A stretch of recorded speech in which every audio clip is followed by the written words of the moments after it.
पता नहीं क्या गल है। हाँ बैठे वेले हाँ असा 6 बजे दे आए तो शाम आंदी पई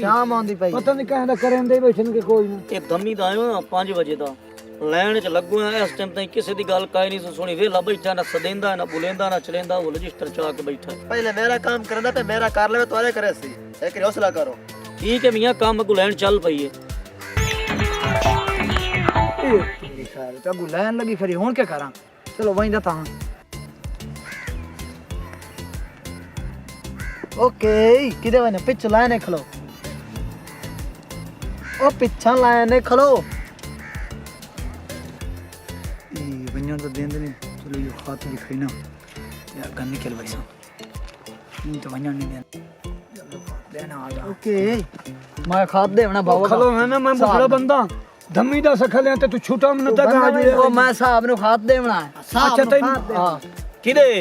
मैं भाऊ साहब नु खात देवना ता गा महीना पे ਅੱਛਾ ਅੱਛਾ मैंने तो लमड़ देवना नाल काई गल नहीं ਹੋਲਾ ਹੋਲਾ चलो कह रो लाई पहला नंबर तो मेरा है ओ भाऊ मैं खात ओ मैं देवना सुबह दा साहब खाना ओ साहब नु खात देवना मैं तो ता आया मैंने क्या पता तो किवें खा लेने सलाम साहब जी कही जल्दी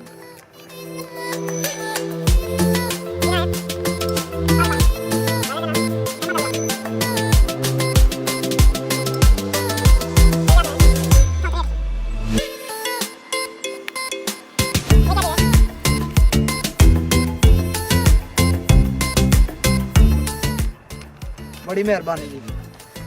ओ खलो है ना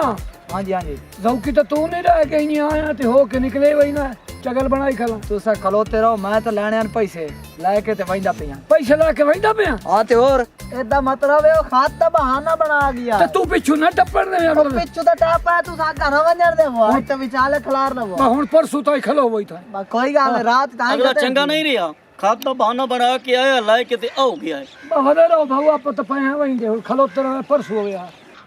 तो ना है पे ਉਹ ਭਾਉ ਖਾਤ ਦਾ ਬਹਾਨਾ ਬਣਾ ਕੇ ਸਾਹਿਬ ਨੂੰ ਮਿਲਿਆ ਆਪਾਂ ਨੂੰ ਮਿਲ ਵੈਂਦੇ ਨੇ ਹਲਕਾ ਕਿਉਂ ਨਾ ਮਿਲ ਵੈਂਦੇ ਨੇ सर जी चौकी दे रे बस हम टाइम खत्म हो गया छुट्टी होगी कल है ਹਾਂ